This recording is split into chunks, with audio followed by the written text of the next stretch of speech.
All right, so we're picking up with our two vowels. Our fifth syllable type is considered two vowels. And these are vowels that, two letters that make one sound. And these are, I'm just writing up as many as I can recall right now. And you guys, that's a comma. You may probably throw some more out there, which is fine. E-A-A-I. We have O-A, O-U, O-W, O-Y. O-I. So these are basically words in the English language where you find these vowels, the spelling of this, because there are two letters that make one sound. When we find these in words, it's considered two vowels. So if I give you the word, this one, if I can write,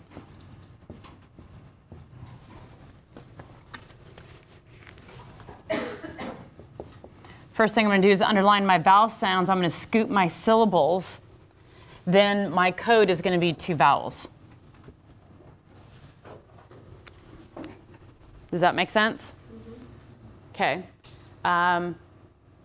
It's pretty self-explanatory with the rules. Normally when I put this on my one of the index card or a cheat sheet for my student, this is all I'm doing for them. It's, you know, the vowels in the English language that are two vowels that are making one sound. And it's usually the student that's like, naming them all off for me, which is like, great. They kind of already know what it is. Because we reviewed that whole vowel circle, we've introduced all of those vowel sounds. Keep in mind, these are not R-controlled, because R-controlled is not the same thing as two vowels. They're two different syllable types. Because even though ER is two letters, making the one vowel sound, it does not fall under two vowels. And students will do that. They will swap those up in a heartbeat thinking, oh, an R-controlled is considered two vowels. Because they're right, it is two letters kind of making one vowel sound. I get what they're saying. But they have to know it's a separate syllable type, therefore it's a separate vowel sound. You really can't hear the vowel sound in a consonant LE syllable type. And I'm just going to abbreviate this, consonant LE. And what I try to do is, again, we talked about the first session, we want to build memory for these students because there's a lot of information you're teaching them. So it's really difficult for them to recall this from long-term memory, short-term memory. It's really hard. It's hard for you as the instructor to be able to recall it. Hence your index cards, your little cheat sheet that you're going to use. And let me tell you, that thing is going to get ripped, it's going to get ruined, and you're just going to continue making more and more. And the more you use it, the more it gets into your long term so that you can recall it as you continue teaching it and using your cheat sheets. So back to consonant LE. So these are the, it's the last syllable of the word, and you're looking at, I usually draw a flower to kind of help me with the visual of this guy. Okay, and what you can do to make it simple is just go through and each petal is a consonant, LE, in the English language. You guys might find more than what I'm putting up here. Oops, wrong way. ZLE. So you're putting up all of your consonant LEs that we have. Let me make sure I have all of them. We have B, D, F. We have CLE. So we have puddle, bubble, gargle, puzzle, CLE. Who's our next one? TLEZ. We have a TLE, turtle. Okay, I'll come back to the other two. But what you're creating is a visual aid for your students so that they have something to refer back to, something visual. To recall what the syllable types are. So as you're scooping these, if I actually took these words right here and just literally just kind of did this, I have my vowel sounds here, my syllable type here, and we'll come back to these guys. I'm actually going to close this guy, and then I'm going to use LE as my little cheat sheet in that top right-hand corner. If I were to do this guy, I'll scoop it here, and this guy's open, and then I have an LE here. You see how I did that with rifle and bubble? So they're scooping their syllables. They're using the syllable types to code each syllable. Because the English language is a code that they're trying to break. They're trying to apply the code to read. You're teaching them to apply the code to spell. So literally, this is a code that you're teaching them. And I would say just about every word in the English language, you're going to be able to apply all of these syllable types to a syllable. is after they do their vowel sounds, we're going to have them go through and circle their suffixes. And this goes back to that one card we started calling reading rules. You can call them breaking rules if you want, because you're breaking up the syllables, you're scooping syllables. You can call it scooping rules. So I'm going to jump into suffixes. Do we find a suffix at the beginning of the word or the end of the word? At the end of the word, exactly. And what tends to happen with our non-readers is they look at words and their eyes are not going to the end of the word. Meaning, if they're starting here going this way, they may read the first syllable and then kind of mumble the rest of the word because their eyes may not be tracking the entire piece of the word. So going through and having them start to identify these suffixes is fabulous. And I usually can teach this with them within the first 5 sessions. So what makes a vowel suffix versus a consonant suffix? It's the first letter of the suffix. Is it a vowel or consonant? Boom. So I'm just going to start throwing out suffixes. What I'm doing now is you're creating a pattern, you're creating a visual of the difference between vowel suffixes and consonant suffixes. And you may ask, well, what's the big deal? Why are you separating the two? Almost all vowel suffixes will change the base word or your root word, if that makes sense. Meaning, these guys act like a vowel consonant E. So if I give you a nonsense word, if I'm thinking of a word such as, let's see, here, we'll go A-F-E-R. I know it's a nonsense word. If you guys can come up with an example, fabulous. If I'm looking at this word, I'm going to look at rule number 1. It says I'm going to underline my vowel sounds. I have one here. I have one here. Oh, my second rule is I'm going to circle my suffix. Boom. I know ER is the suffix. Okay, now I can break between the 2 syllables. Okay, so what happens with this guy, though, is because he is a vowel suffix, I only have one consonant here, which means he can actually act like a vowel suffix and make this word say afer. This word does not say afer, it actually says afer. And it's not because it's open, it's because that's where the F is resting in the word and because the ER is the suffix. Such as, let's do this word. If I give you the base word run, and I want to add ing, I just can't slap my suffix on there. There's no way. That's incorrect. So what am I going to do? I have to double this guy to protect him, or protect him from having this guy come over acting as a vowel consonant E, making him long. Because if I did not have the double consonant there, it would actually change the whole word. Yeah? Do you have a question? Okay. So let's look at it as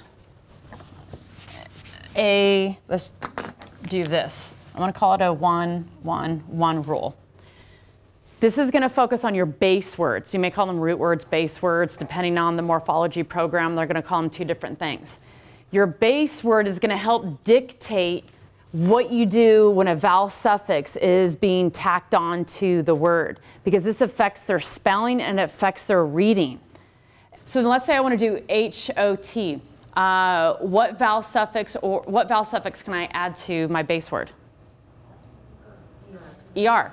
Okay, so I can't just slap on a vowel suffix because it acts just like a vowel consonant E. So I'm having to double the consonant. Only because my base word, which is right here, is a 1-1-1 rule. No? Okay, let's say I do run. Okay, and I want to add ing. I'm going to bring in a vowel suffix. I just can't bring in that vowel suffix like this, because now that would actually say ruining, not running. This one would have been hoder versus hotter. So therefore, because the base word, my base word is a 1-1-1, I'm doubling the consonant. You guys may have heard it as a doubling rule. Base word is 1. So if your base word run falls under one vowel in the middle for run, it's 1 syllable and the vowel is short. Yeah. And if it falls under that one, just this piece, your base word falls under that, you have to double the consonant before adding the vowel suffix. Now, with consonant suffixes, this is the easy part. We actually have something easy. You can just slap that puppy onto the base word. That's the fabulous thing about consonant suffixes. If I have shipment, I can just slap on the consonant suffix. You don't have to change the base word before adding on the suffix. How would you teach your student how to break these? How to scoop these? So they're looking at this going, holy cow, there's 1, 2, 3 vowels. So does that mean it's 3 syllables? No. Why not? Because we have a vowel consonant E, which only now makes it 2 vowel sounds. So my first rule is I'm just going to underline my vowel sounds in here. Okay, so now I need to figure out where am I going to scoop the word, because I don't know how to read this word. This looks like a whole Spanish to me. I don't know what language it is. So I know that TH, my teachers taught me that TH is a digraph. I have to keep my digraph together, so I can't separate that. So then that helps me know that I'm going to go ahead and break it here and here. So my first syllable now, going back to my 6 syllable types, what would my first syllable be? Closed. Closed, and my second syllable would be? Vowel consonant E. Vowel consonant E. And because my teachers taught me that a closed syllable, my vowel is short, what would my first syllable say? Ath, and my second syllable is going to say? Leet. So then the word is athlete when I go to blend it together. Yeah? Let's go to the next word. How many vowel sounds do I have? 3. Oh, I have 3 vowel letters? Yes, but I have 2 vowel sounds. And I'm only underlining vowel sounds versus vowel letters. Okay, so I have 2 consonants here. I'm going to go ahead and break between the 2 consonants. What syllable type would I have? We have closed. Vowel consonant E. If I know my vowel sounds here is going to be short. I know it's going to be long here. What would my first syllable say? Tad. Pole. What's the word say? Good. So what you're having them do is we're teaching them how to blend. They're reading the first syllable. Then they're going to read the second syllable. Then we're moving into the third step. They blend it. Now what may happen is they may say, they'll go tad, pole, and then they may go tapdole. Happens all the time. You're like, what? How did you get there? So you got to kind of create a poker face, and you're going to cover the word and go, let's look at that first syllable. What's our first syllable say? Tad. Great. What's our last sound? D. Okay, so we have tad. Let's look at our second syllable, pole. Oh, tadpole. So just be patient with them if for some reason they're having a hard time, because they may not know what a tadpole is. Some of our kids may be from a place they've never been to the ocean. They don't know what a tadpole is because they've never been exposed to it. How many vowel sounds in my next word? 2. Okay, here we go. Here, I have 2 consonants. I'm going to break between the 2 consonants. First syllable's closed. I gave you a bunch of easy ones. Yeah. What? Yes, first syllable. Trom. Bone. Okay. How many vowel sounds? Bless you. How many vowel sounds? 2. I have here. Ah. Okay. So I'm going to come back to show you some breaking rules, and that's going to go with this. All right. So because I'm going to break it here, and I'm going to show you why in a second. So I know my first syllable is what? Re. It's open, and now we have vowel consonant E. This gets tricky when there's only 1 consonant between the vowels. And depending on the reading program that you've learned from, one reading program will say, oh, there's a consonant between the 2 vowels. Well, go ahead and just start off the word closing your first syllable. And let's see what the word would say. And that would change it to remote. Then the student would go, oh, wait, is that remote? What is it? Are we out in a remote area if I'm closing my syllable? Sure, actually it could be. Or let's say it's a different type of word and it didn't match. Then they're going to go back and re-break the word and open their first syllable. Turn out it's remote. This is probably a bad example. I'll come up with a different one. Yeah. All right, so let's go to the next one. How many vowel sounds? 2. Yeah. And the cool part about this word is I have a base word in there. And when I have a base word, I'm home free. Because anytime you have a suffix, that means you have to have a base word. and you've already been teaching them how to read their suffixes on their flashcards, so they're visually going to go, boom, I know this because I see this all the time because my teacher is a pain in the neck and he makes me read it all the time and spell it. So visually, the student recalls it immediately. Then now they know that their base word is bad, which now made it that much easier for them to break the word to where now they know it's badly. First syllable's closed. Okay. How many vowel sounds? Okay. I have one consonant here. I could either close it here. Let's go ahead and, why not? Let's go ahead and close it. What would this word say? But if it's closed, provide. Is that a word? No. Okay, so let's go back. Let's open our first syllable. Let's read it again. Provide. So you're kind of being flexible. You have to kind of be flexible when you have a vowel consonant vowel.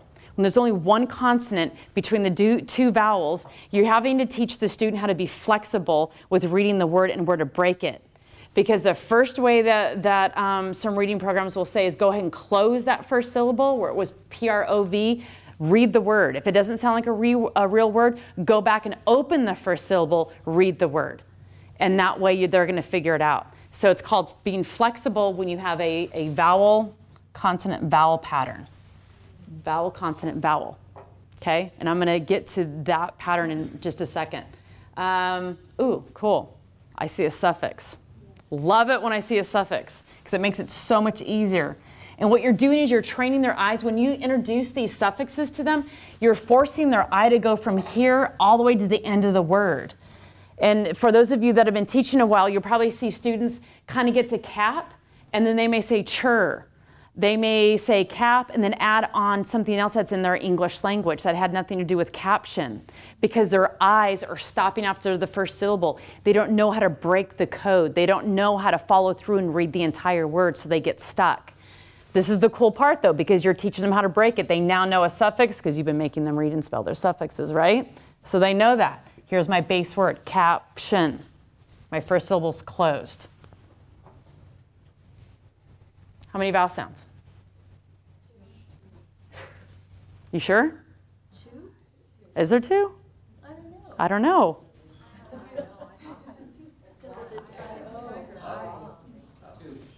I see one here for sure.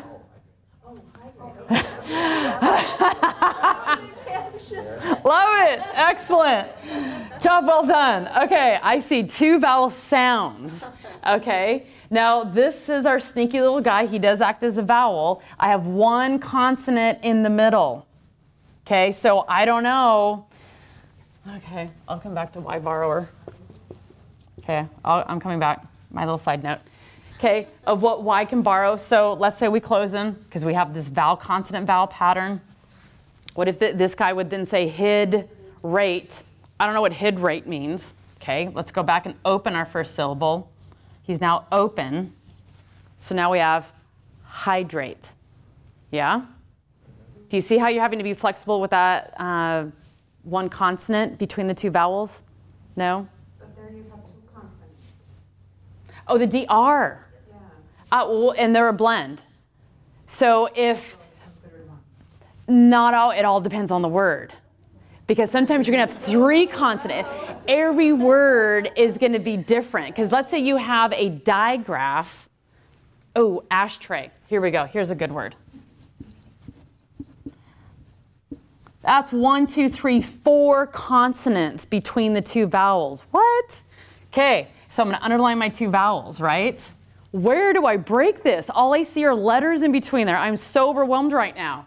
Okay, I know SH is a digraph. This guy has to stay together. More than likely, not always, digraphs like to hang out by themselves. They don't grab another consonant to make it a blend. But there are some digraph blends. Okay, so I'm just going to go for it and create these guys together. But then TR is going to stay together because I see that in the English language a lot. I see TR, TR. They kind of tend to buddy up as a blend a lot. So I'm just going to try it and play with it just from that reasoning. So now it turned into ashtray. So excellent question. I call it an ED borrower because the ED borrows 3 different sounds. Okay. You're creating the visual aid for them for this. I'm going to put this over here. You can put it in a sound bracket. It's totally up to you. You do not have to put these in sound brackets. For ED, I can either put ED in here or actually an ID, because when you do say the id, you're enunciating an ID, id versus ed. Wanted, because I don't say I want Ted, but I want tid, so it sounds like an id. So if I give you a word such as crash, I have my base word, which is crash. That last sound, what's my last sound in crash? Shh. Okay, voiced or unvoiced? Shh. Unvoiced. So I'm just going to make sure that we know that T is quiet, D is noisy. Okay, so if I add the ED, we now know why it says crashed and not crashed. And you'll probably get a good percentage, not a lot, but students that will do that. They don't know which one of these three sounds says ED. And when they read, they will actually misread and mispronounce that ED enunciation. So then if I give you, give me another one for D. I have a question about canceled.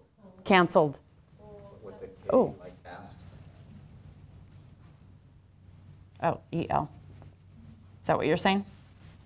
What was your question? No, I was giving the word like ask. Yes, that would work, because this guy's quiet. So she came up with, thank you. If you guys can read this, cancel. So my last sound in cancel is what? L. Quiet or noisy? L. Noisy, which makes it, we say the word canceled. We don't say canceled. Is that your question? Yeah, I guess for me, it was quiet almost. Oh, yeah, but oh, you're checking that last sound. So ED comes down to checking the last sound in the base word. So the last sound here was sh, the last sound here is k, and the last sound here is ol. So that's what you're checking. And that's what tells the student what sound ED will borrow. If it's t, d, now we're getting to this one, which you'd already, if your base word ends in a T or a D, that's when it brings on another syllable. So we have hunt, ends with a T, so the word is hunted. And how many times do you have students that will look at this and say, that says hunt? Okay, but we have an ED there. Yeah, right, hunt. Okay, then you have to go back and review with them why that is just not hunt. It actually says hunted, and they probably don't understand why that says hunted and just not the word hunt. We may bombard. Okay, ends with a D, so it's bombarded. So any base word that ends with the letter T or ends with the letter D, automatically ED adds on another syllable to the end of the word. Does that make sense? Okay. Let me write this out. So what you're looking for is the last sound in base word. If it's quiet, it's going to be T. If the last sound in your base word is noisy,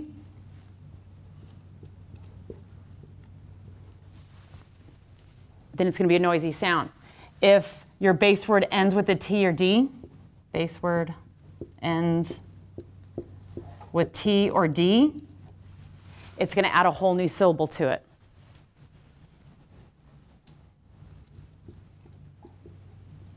So another syllable is added, which is id. Okay. When we see the letter C by itself in the English language, what sound does C say by itself? No one in front of him, no one in back of him.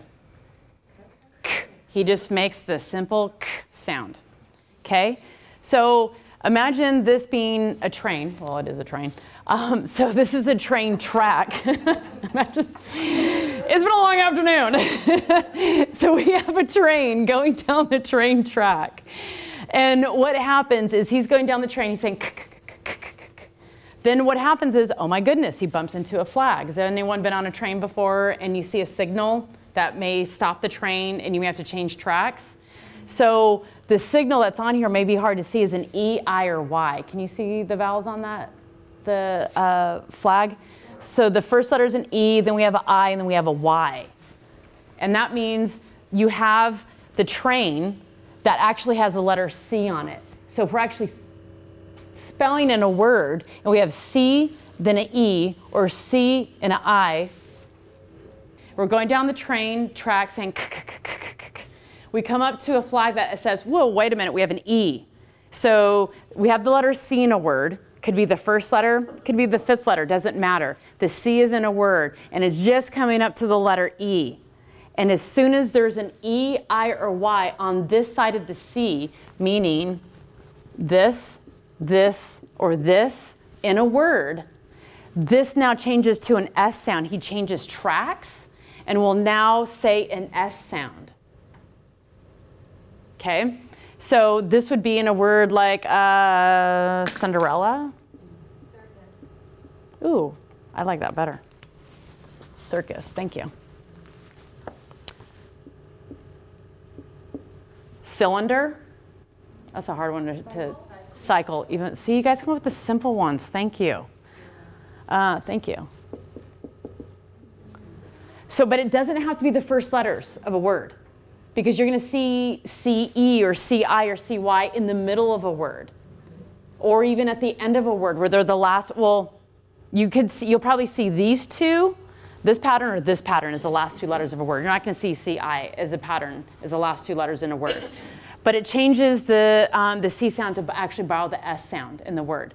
And then it kind of gets tricky when you're spelling. But if you're dealing with adult learners, you may be bringing in a lot of technology at this point, to where if you can bring in your students and have them actually spell phonetically, they are home free. Because in Microsoft Word, it's going to be like, oh, are you trying to spell this versus this? Because what you're doing is all the reading rules that I'm teaching you applies to spelling. So your lesson plans have to have reading, and your lesson plans have to have spelling. So whatever rules you've introduced for reading, you need to practice reading it, but you also need to practice spelling it. All right, let's go in our G train. So we have G, and we have our same three vowels, which is nice. We have a little bit of consistency here. And we know that G by itself says what? G. Ah, yes, very, very, you want to be careful with that. It says G. G by itself says G. So he goes down the train track, G, G, G, G, G, G, G, G. Boom, we hit our flag again. It either can be a GE, it can be a GI, or a GY. It could be the first letters of the word, yes. They can also be in the middle of the word. And what are the two that would be at the end? This pattern or this pattern can be at the end of the word. What happens, so this is where it gets goofy, and that's why I don't like this map very well, is this is where you have to be flexible, because when G bumps into one of these three vowels, it can actually continue saying G, or it's going to say J. And you have to try the word both ways to see which, which sound the words. No, yeah, for your ESL, they're just going to want to throw the train at you. Just don't bring a real train. Just leave it on the page so that there's no weapon involved. Okay, so any questions on that one? Let's come up with some words. Let's say I give you the word age. If I give you the word, I'm going to draw. Say that again. Giant. Yep. And then we have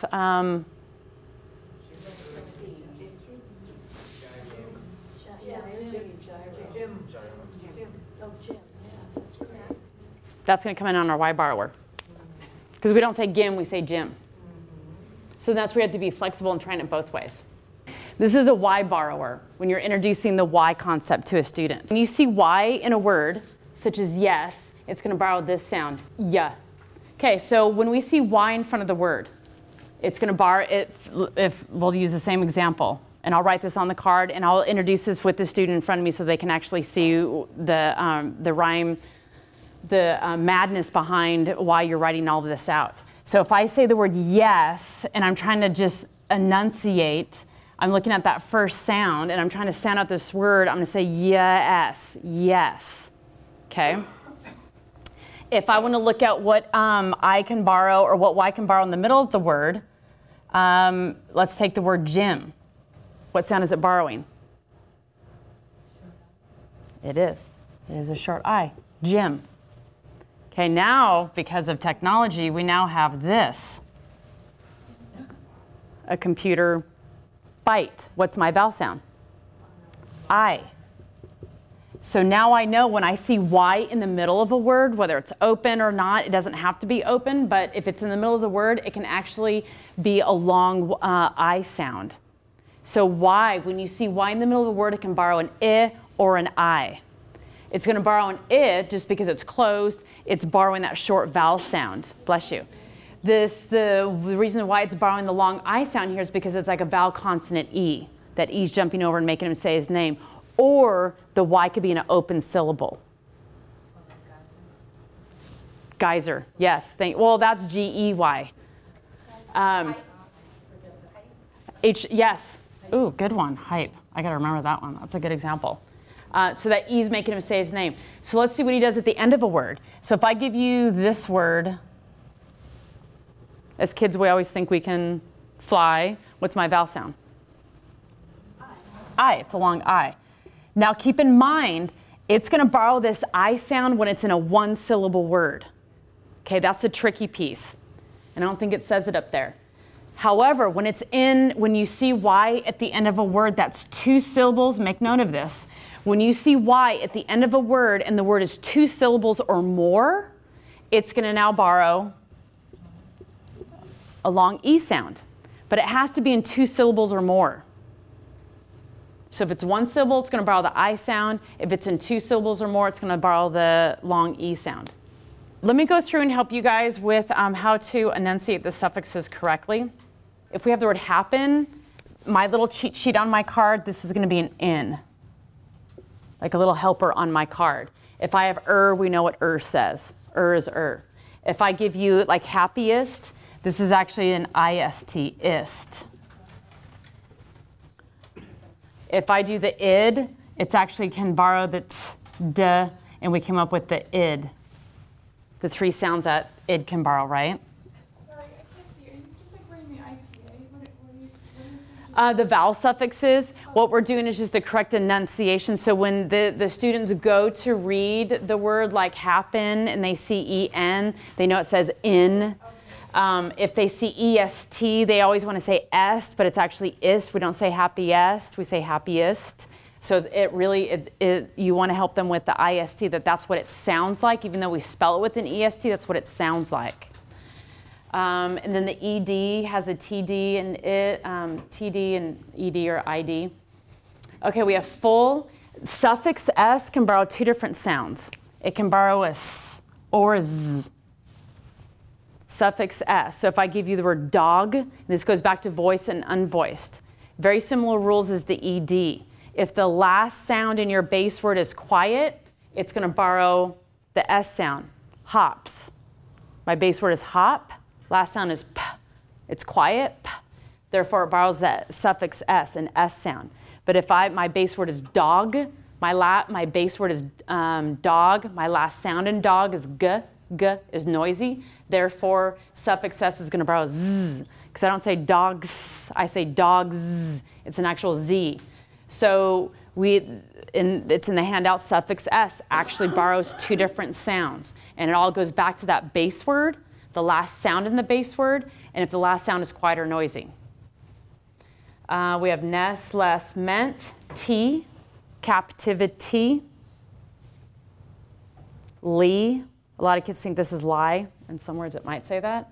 Then we have chur. I go ahead and put a helper on their chur because that's how you enunciate it. So as you're doing flashcards with them, they want to see the chur because they probably will not know that that says chur.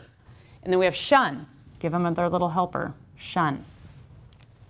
Okay, sample lesson plan. So let's say you're starting Monday. I have no idea what I'm doing with my student. OMG. Okay, so what you want to do is the first thing is where we started our first session was consonants. You want to see all of those consonant sounds I showed you, go through them. You can make little flashcards out of them if you wanted to, little index cards, and just go through flashcards with the consonant sounds and have them reproduce them for you. Make a note of the ones that they have a hard time with, because then those are the ones that you're going to want to bring into your lesson plan. Vowels, the hardest part of reading. I should have just left that thing on. The hardest part of reading are vowels. So you want to go through and do that dictation at the beginning of the first session I showed you with the vowels and the consonants. Do that dictation. That's going to get you started on step 1 and 2, because you've now done a sound to symbol with the vowels and consonants, and they're showing you what they can spell is pretty much what they're going to be able to read or not be able to read of what they're producing. That helps you getting you going with what you need to do with your lesson plans. Number 3, that phonological awareness practice. This is with single syllable, multi-syllable. This was the part, and it's in the slides, where if I give you the word hop, when you say hop, what's the first sound in hop? What's your last sound? What's your middle sound? Ah. You can even do it with the word like must, where there's 4 sounds in the word. That's fine. What's your first sound? What's your third sound? What's your last sound? You're just kind of going through and asking them the numbers, so you're really building that auditory part of their brain. So that's a phonological awareness piece. If you do it with multi-syllables, what you're doing is changing your word if the word do nonsense words. If you have fap-ly, make it say fap-chur. So you change that first syllable ly to chur. Excuse me, second syllable from ly to chur.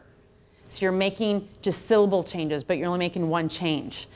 Sight words, these are going to be words that you can use a Dolch word list for. You may have word lists that you have in your own bag of tricks. You can go on the internet. There's plenty of free Dolch word lists. There's plenty of them on the internet if you Google them that you can download, have your students go through them. Or if they're more, they're a weak reader, but they're a little bit more advanced and the Dolch words are too easy, have them bring in a list of words that they know they can't read. Whatever they're reading at home, if they were out shopping, they saw something on a street sign, they couldn't read it, tell them to either record it in their phone, do an auditory record, and bring it to you. Start putting it and create a sight word box for your students. So you're actually going through and doing flashcards. They didn't know condition. Put it on a card, have them start reading it. Embarrass. This needs to be part of their lesson plan. All of these need to be part of their lesson plan. Every single lesson until you know they've mastered this. This may take 15, 20 sessions. Keep it on there. Okay, number 5. This was the nonsense word question that you asked earlier. So you're going to be using your reading rules, and you're probably going to have to create your own word list. But you're only creating the word list according to the syllable types that you've introduced to them. So for example, let's say you've only introduced the closed syllable or short vowel sounds, then your list is only going to consist of 10 nonsense words like pip, pop, pap, mip, mop, map, mup. So they're only short vowel sounds. You can even do that kind of thing, to where they're just going through and reading them. And what you're doing is you're also building that fluency to where they're just quickly going through and identifying that short vowel sound. If you have not introduced long vowel sounds, this list should not include long vowel sounds. Take the same words that they read, make them spell it. If they're nonsense words, keep it simple for yourself. The same list of words, if they were able to read them, see if they can spell them. You may go, that should be a piece of cake. Try it, see what happens. They really need to get these suffixes into their visual, auditory, long-term, short-term memory. Flashcard these guys every session. It needs to be part of their lesson plan every session. And I'm not saying that they're going to memorize it at first, but that's why you're doing it every session. You're just doing a flashcard. What's this one say? It can say t, d, id. What's this one? Full. But what they're doing is you're teaching their brain how to visually recognize it and how to spell it. And you're making it to where it's automatic. So when they do see it in a real word, their eyes are going to peg it immediately. This is where the fluency comes in. When they go to spell it, they're going to hear it and know how to spell it because you've been bringing it into their lesson plans. Sentence dictation. So the words that you are bringing in with the suffixes, with the reading word list that you have, if you are now doing your real words, put these in sentences. You can start off with 3 words and build it all the way up to 10 words. It is so important for these students to know sentence dictation. If the sentence dictation is too long, then what you can do is do a phrase dictation. It doesn't have to be a complete sentence. Just the dog ran. Well, it is a sentence. But you can just do phrases. You do not have, she was quilting. I keep coming up with sentences. You can do phrases. They don't have to be full-blown sentences if you just want to do phrases for them. And then the last piece, they want to practice. Have them bring a book that somewhat they like, but they can actually practice reading for you. If the reading is that laborious, read out loud to them. Let them sit there and listen to you read. Let them have a timeout and hear your fluency. Let them hear you enunciate. Let them hear you, lift your voice when something's happening in the sentence. And if you're kind of weird and crazy like me, you're really getting into the sentences, and they're kind of staring at you, but they're seeing, wow, reading is fun because my teacher's showing, my instructors and showing me. And when you read for your students, there's something pretty powerful, dynamic that takes place there, mainly when they're an adult.